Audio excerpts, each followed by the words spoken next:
Hello दोस्तों। मेरा मालिक साइको था। सुबह मालकिन कमरे से निकलती तो कमर पर हाथ रखकर लंगड़ा लंगड़ा कर चलती। मैं तो मालिक से दूर दूर रहती। लेकिन एक रात मालकिन की तबीयत खराब थी। मुझको 10,000 रुपए पकड़ाकर बोली, आज की रात मुझे बचा लो। मैंने 10,000 गिनकर अपनी जेब में डाले और मालकिन की जगह लेट गई। उस रात मेरे होश उड़ गए। मैं काम में बिजी थी। जब मैं मालकिन सुबह कमरे से बाहर आई तो अपनी कमर पर हाथ रख डर से कांप रही थी। मैंने पूछा कि मालकिन क्या हुआ, तो मुझे अजीब नजरों से देखने लगी। कहने लगी कि तेरा मालिक इंसान नहीं जल्लाद है। यह कहकर वो आंसू पोंछकर किचन में चली गई। गर्म दूध में एक चम्मच हल्दी डालकर पीने लगी। ऐसा पिछले चंद रोज से मैं देख रही थी। कभी कभी तो मैं सोच में पड़ जाती कि देखने में तो मालिक बड़ा नरम लगता है, नौकरों को तो बहुत ख्याल रखता था, बीवी के साथ ऐसा क्या करता था। जब वो उसे यूं कहती थी। मैं पिछले 1 साल से घर में काम कर रही थी और मैं मालकिन को हमेशा उदास रहते हुए देखती थी। मालकिन के चेहरे पर हमेशा सख्त अंदाज रहते थे, इसलिए कभी पूछने की हिम्मत नहीं हुई। लेकिन आज तो बेचारी अपनी कमर के दर्द से कराह रही थी। कमरे से निकली तो शायद दिल बर्दाश्त होकर उसने कह दिया था। मेरे मालिक तो बहुत ही नरम मिजाज किस्म के आदमी थे। मैंने तो कभी उन्हें ऊंची आवाज में बात करते तक नहीं देखा था। वह अपनी बीवी से भी आप जनाब करके बात करते थे। इसलिए मैं यह बात सोच भी नहीं सकती थी कि मालिक ने कभी मालकिन के साथ कोई बदसलूकी की होगी। लेकिन मालकिन के आंसू मुझे कुछ और कहानी सुनाते थे। कभी मुझे लगता था कि शायद मालकिन ही झूठी है, क्योंकि मैंने उसे कभी मालिक के साथ हंसते बोलते नहीं देखा था। वजह शायद यह थी कि मेरे मालिक की रंगत सांवली सी थी, नैन नक्श भी कुछ खास नहीं थे और मालकिन बहुत हसीन थी। शायद मालकिन को मालिक पसंद नहीं होंगे। जब भी वह इस तरह से रवैया रखती थी और जानबूझकर हम नौकरों का भी मालिक की तरफ से दिल खराब करना चाहती थी, क्योंकि मैंने मालकिन को कभी भी अच्छे कपड़े पहने तैयार होते नहीं देखा था, जैसे कि बीवियां पति के आने से पहले तैयार रहती हैं। वह बिल्कुल सदा सलवार पहने चेहरे पर उदासी सजकर मालिक के आने से पहले ओकर लॉन्च के सोफे पर बैठ जाती थी, जैसे सर्दियों की बीमारी हो। मालिक जब आते तो फौरन उसकी खैरियत पूछते, मोहतरमा आप ठीक तो हैं? चलो आपको डॉक्टर के पास ले जाता हूँ। लेकिन मालकिन थी कि नखरे खत्म ही नहीं होते थे। कहती, मुझे नहीं जाना डॉक्टर के पास। फरार इस वक्त मेरा दिल मार्ग पूरी तरह से उलझ गया था। मुझे मालिक ठीक और मालकिन गलत लगती थी। लेकिन जो हालत आज मैंने मालकिन की देखी थी, मेरा दिमाग खुला सा रह गया था। मुझे लग रहा था कि शायद जो नजर आ रहा है वह गलत है, हकीकत कुछ और है। लेकिन कभी लगता कि शायद मालकिन को बदसूरत है मालिक, इसलिए मालिक से जान छुड़वाने के लिए ऐसे हथकंडे इस्तेमाल कर रही हैं, ताकि खुद को मासूम साबित कर सके। पता नहीं क्यों मुझे मालिक मालकिन की निजी जिंदगी में घुसने का शौक होने लगा था। मैं अब यह बात नोट करने लगी थी कि सुबह जब मैं काम पर आती, उस वक्त मालकिन अपने कमरे से निकलती थी और अक्सर इनके हाथ उनकी कमर पर होते थे। क्यों लगता था कि जैसे रात भर मालकिन को बर्दाश्त न करने वाली तकलीफ दी हो। उनके चेहरे पर मुझे उदासी नजर आती थी और जब मालिक बाहर निकलते तो बड़े खुश और खिल जाते थे। उनके चेहरे की रौनक ही अलग होती थी। वह जैसे ही बाहर जाते तो नौकरों से पैर पराठे बनवाकर डटकर नाश्ता करते और अपने काम पर चले जाते। लेकिन मालकिन एक गिलास गर्म दूध में हल्दी डालकर पीती थी और उस दौरान उनके आंसू बह रहे होते। बात सिर्फ यहीं तक नहीं थी। एक बार जो मेरी आंखों ने देखा, मेरा दिल धक से रह गया था। मैं अभी काम पर आई थी कि मेरे कानों में मालकिन की सिसकियों की आवाज आई। मैंने देखा कि मालकिन कमरा खोलकर भागते हुए बाहर आई थी, लेकिन मुझे देखकर खिसक गई। उनके बाल बुरी तरह से बिखरे हुए थे, चेहरे से परेशान लग रही थी। मुझे देखकर फटाफट से उन्होंने आंसू पोंछे और फिर ऊपर का जीना चढ़ने से पहले मुझसे कहने लगी, कि अगर वह दरिंदा आदमी मेरा पता पूछे तो कहना मैं घर पर नहीं, कहीं चली गई हूँ। खबरदार जो तुमने उसे यह बताया कि मैं ऊपर छिपी हुई हूँ। यह कहकर वह तेजी से ऊपर का जीना चढ़ गई थी। 5 मिनट बाद मालिक के कमरे का दरवाजा फिर से खुला। मैंने फटाफट से हाथ में कपड़ा लिया और शीशे का टेबल साफ करने लगी कि ताकि मालिक को यह न लगे कि मेरा ध्यान उनके कमरे की तरफ है। उन्होंने पूरे लॉज में देखा कि मुझसे कहने लगे, तुम्हारी मालकिन कहाँ गई हैं? यह सुनकर मैं घबरा गई थी। आज मालिक काफी गुस्से में लग रहे थे। मैंने कहा, मुझे नहीं पता, मैं तो किचन से बाहर नहीं आई हूँ। मैंने नहीं देखा कि मालकिन कहाँ है। लेकिन जाहिर है मैं झूठ बोल रही थी, इसलिए नजर बार बार चुरा रही थी। मेरे लहजे में भी हिचकिचाहट थी। मालिक धीरे से चलते हुए मेरे पास आए। बड़े धीमे लहजे में कहने लगे, मैं जानता हूँ कि तुम्हें मालूम है वह कहाँ है। बताओ मुझे वो कहाँ गई हैं।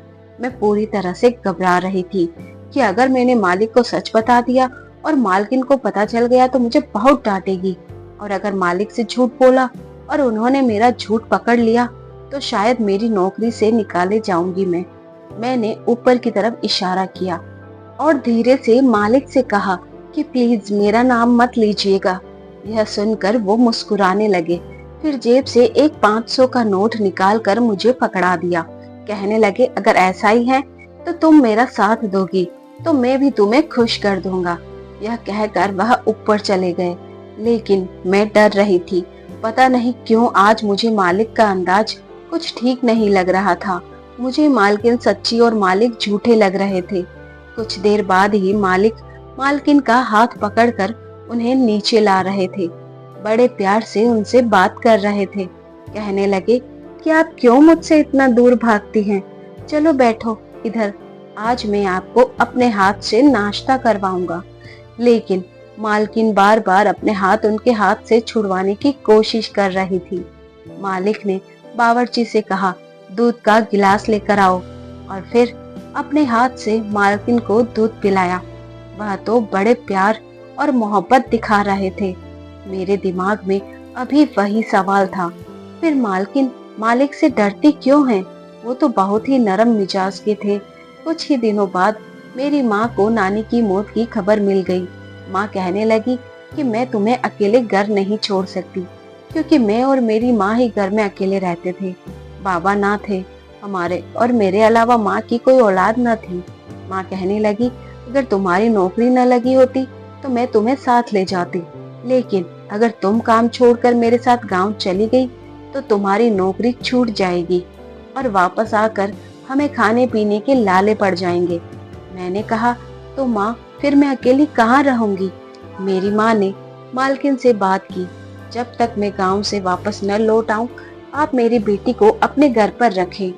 मालकिन को भी इस बात पर कोई एतराज न था। मैं यूं ही मालकिन के पास रहने लगी। पहले मैं सुबह से लेकर शाम तक ड्यूटी किया करती थी, मगर अब 24 घंटे में यही घर में रहने लगी थी।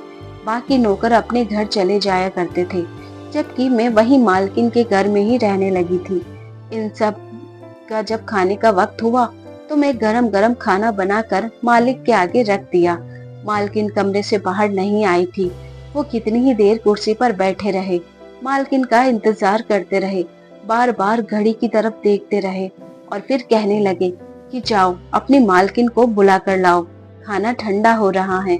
मैंने फौरन हाँ में सिर हिलाया और उन्हें जगाने के लिए चली गई। जैसे ही दरवाजा खोला तो मालकिन बिस्तर पर उल्टे मुंह लेटी हुई थी, सो रही थी। मैंने गला साफ करके उनको आवाज दी थी और कहा कि मालिक बाहर आपका इंतजार कर रहे हैं। वो मेरी मौजूदगी को महसूस कर चुकी थी, मगर इसके बावजूद कोई जवाब नहीं दिया और कहने लगी कि उन्हें कहें खुद खाना है तो खा ले, मुझे भूख नहीं है, जब भूख लगेगी तो मैं खा लूंगी।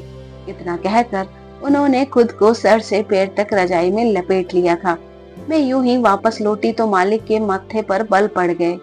लगे कि तुम्हारी मालकिन किधर है? मैंने सब कुछ बता दिया जो मालकिन ने कहा था, तो मालिक के चेहरे पर मुस्कुराहट उभरी। वह फौरन अपनी कुर्सी से उठे और कमरे में चले गए। ठीक 2 मिनट बाद मालकिन उनके साथ बाहर आ रही थी। उनके चेहरे पर एक जबरदस्ती की मुस्कुराहट थी। मेरे लिए प्लेट में खाना निकालो। मैं जल्दी से उनके लिए प्लेट में खाना निकाल दी। दो निवाले खाकर वापस अपने कमरे में मालकिन जा चुकी थी। मुझे तो मालकिन की समझ ही नहीं आती थी। इतना सब कुछ होने के बावजूद वो क्यों इतनी एक्टिंग दिखा रही थी। मालिक और मालकिन के खाना खाने के बाद जो खाना बच गया वो मैंने खाया और फिर बर्तन धोते धोते मुझे काफी वक्त बीत चुका था, क्योंकि मेरे पूरा किचन समेट दिया था। सारा काम निपटा कर जब मैं किचन और लॉन्च की लाइट बंद करके अपने कमरे में जाने लगी तो एक पल मेरे कदम रुके, क्योंकि उस खामोश घर में मुझे मालकिन की सिसकियों की आवाज आ रही थी। मेरे दिमाग में घंटियां बजने लगी। दिल चाहा कि जाकर देखूं ये सिसकियों से रोने की आवाजें किसकी हैं। मालकिन रात के इस वक्त आखिर क्यों रो रही हैं। मैंने फौरन खुद को तैयार किया कि यूं इस वक्त किसी के कमरे में जाकर देखना बिल्कुल भी अच्छी आदत नहीं है। मगर अगले ही पल जो आवाज मुझे सुनाई दी, मैं तो ललच कर रह चुकी थी। न चाहते हुए भी मेरे कदम मालकिन के कमरे की तरफ बढ़ने लगे। मैं दबे पांव चलते हुए उनके कमरे के करीब आई। दरवाजा अंदर से लॉक था।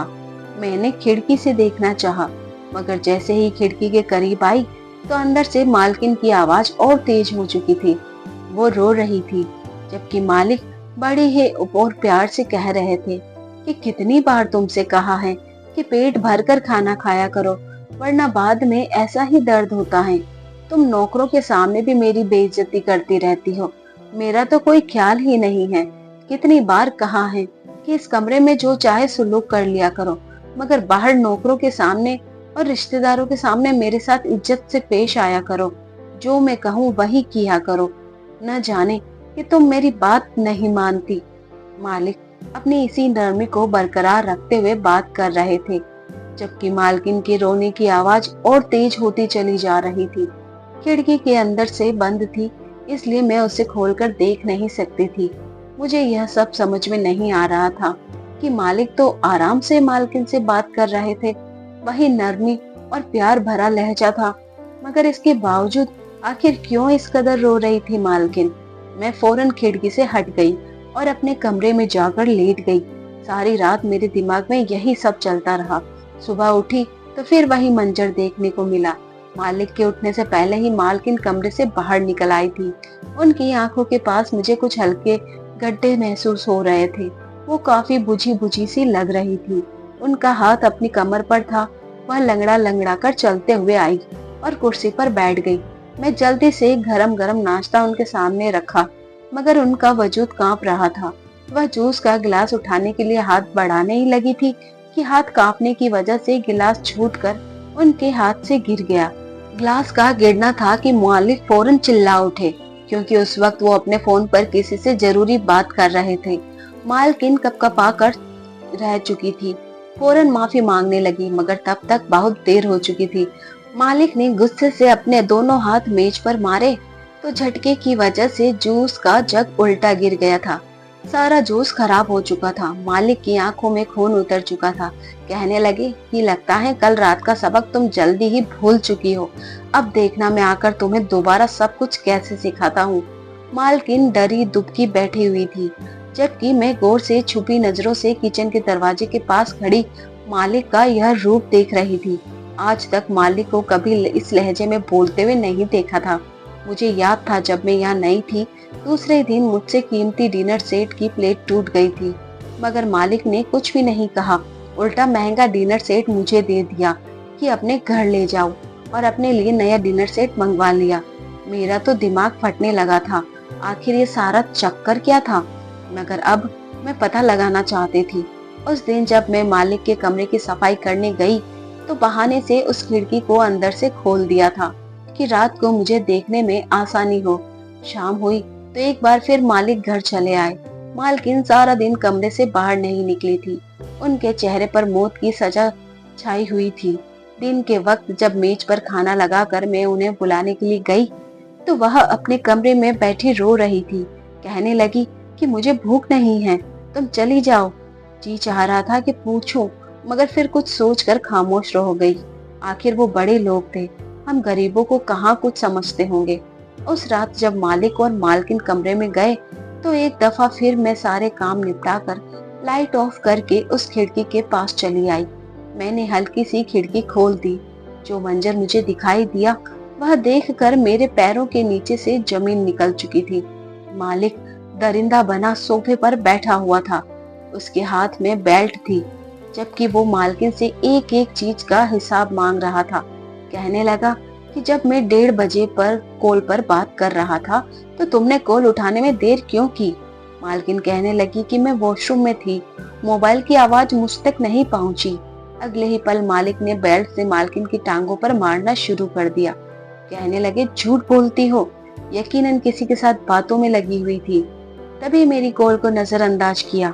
मालकिन रोने लगी। कहने लगी, ऐसा कुछ नहीं है। मगर वो अपना लहजा तो बहुत ही मीठा रखे हुए थे, मगर मालकिन पर जुल्म कर रहे थे। वो मुस्कुराकर मालकिन को देख रहे थे और मैं यहाँ खिड़की से देख रही थी। मेरा वजूद कांप रहा था। यह मालिक पागल था। मैं तो जोर-जोरी लिए काम कर चुकी थी। अगले दिन जब मालिक काम पर चले गए तो मैं सीधी मालकिन के कमरे में चली आई। वो अभी तक बिस्तर पर लेटी हुई थी। मैंने इनका चेहरा देखा तो दिल दुखी हुआ, क्योंकि उनके चेहरे पर लाल जख्मों के निशान थे। ऐसा लगता था जैसे सिगरेट जलाकर उनकी गालों पर लगाई हो। यह मंजर देखकर मेरे जी जल चुका था। मैं मालकिन के पास आई और कहने लगी कि मालकिन, मैंने रात को आपके कमरे से आवाज सुनी थी। हो सकता है मैं आपकी कोई मदद कर सकूं। आप मुझे अपनी दोस्त समझकर कुछ भी बता सकती हैं। तो मालकिन रोने लगी और रोते हुए कहने लगी कि मालिक दिमागी मरीज हैं, ये पागल हैं। कहता है कि तुम मुझे खुद से कम समझती हो। तुम खूबसूरत हो और मैं बदसूरत हूँ, इसलिए तुम कभी भी मुझे धोखा दे सकती हो। शुरू शुरू में तो उसने मुझे बेहद मोहब्बत दी थी, मगर जैसे जैसे वक्त गुजरता गया वो बदलता चला गया और रोज रात को आकर मुझ पर बहुत जुल्म करता है, अजीबोगरीब काम करवाता है। कभी एक टांग पर खड़ा कर देता है तो कभी कहता है इस कांच पर चलकर दिखाओ। घर में न माने तो बहुत मारते हैं। अगर मुझसे कोई गलती हो जाए तो आग जलाकर मेरा हाथ आग पर रख देते हैं। मेरी तो जान पर बनाई है। समझ नहीं आता कि क्या करूं। यह आदमी तो मुझे मार कर ही दम लेगा। मालकिन की बात सुनी तो मैं भी डर गई थी। मालकिन मेरे सीने से लगकर अपने दिल को हल्का करने लगी। मैं भी उन्हें खामोश करवाने लगी और बोली कि हम जरूर इसका कोई बेहतर रास्ता निकालेंगे। उस रात जब वह घर आए तो एक बार फिर मालकिन के साथ सख्ती बरतने लगे। उन्हें कांच का गमला फर्श पर तोड़ा और कहने लगे कि इस पर चलकर मेरे पास आओ, वरना तुम्हें गंजा कर दूंगा। तुम्हारे सर पर एक भी बाल नहीं छोड़ूंगा। मालकिन रो रही थी। मालकिन चिल्लाने लगी कि ऐसा मैं हरगिज नहीं करूंगी, मुझे दर्द होगा। मालिक ने अगले ही पल जलती हुई मोमबत्ती उठाकर मालकिन के करीब आने लगे ताकि उनके बाल जला सके। मैं ये मंजर देखा तो बर्दाश्त न कर सकी। मालकिन चिल्लाते हुए कमरे में कोने में बैठी थी। मैंने फौरन बाहर से कांच का गुलदस्ता उठाया और दरवाजा खोलकर अंदर चली गई। जब तक मालिक पलट कर देखते, मैंने वो कांच का गमला उनके सर पर मार दिया। वो फर्श पर गिर चुके थे, तड़प रहे थे, मगर मैं मालकिन को लेकर वहां से भाग निकली। अभी घर से बाहर निकली ही थी कि मालकिन रोने लगी। कहने लगी, नहीं, वो मेरा पति है। वो मुझे उन्हें छोड़कर नहीं जाना चाहिए। अगर उन्हें कुछ हो गया तो मुझ पर क्या बीतेगी। मैं उन्हें वहां से भगाना चाहती थी, मगर वो वापस अंदर गई। मालिक बेहोश पड़े थे। मैं फौरन गाड़ी में डालकर उन्हें अस्पताल ले गई, जहां पर उनका इलाज के साथ उनके दिमाग का इलाज भी शुरू कर दिया गया था। उसके बाद वो कुछ ठीक होने लगे। वो बीवी पर भरोसा करने लगे थे, जबकि मुझे मालकिन ने पैसे देकर वहां से भगा दिया ताकि मालिक मुझ पर कोई कार्यवाही न कर सके। तो दोस्तों, हमें इस कहानी से यह सीख मिलती है कि पति कितना भी बुरा हो, बीवी के साथ कैसा सुलूक क्यों न करता हो, अगर पति पर मुसीबत आती है तो बीवी अपनी परवाह किए बगैर अपने पति को बचाने की कोशिश करती है। इसलिए सबको अपनी बीवी की इज्जत करनी चाहिए, अपने रिश्ते पर भरोसा करना चाहिए, जिससे आपका प्यार गहरा होगा। तो दोस्तों, कहानी कैसी लगी कमेंट करके जरूर बताएं। वीडियो को लाइक, चैनल को सब्सक्राइब जरूर करें, साथ में बेल आइकन प्रेस करें ताकि न्यू स्टोरीज का नोटिफिकेशन सबसे पहले आपको मिल सके। धन्यवाद।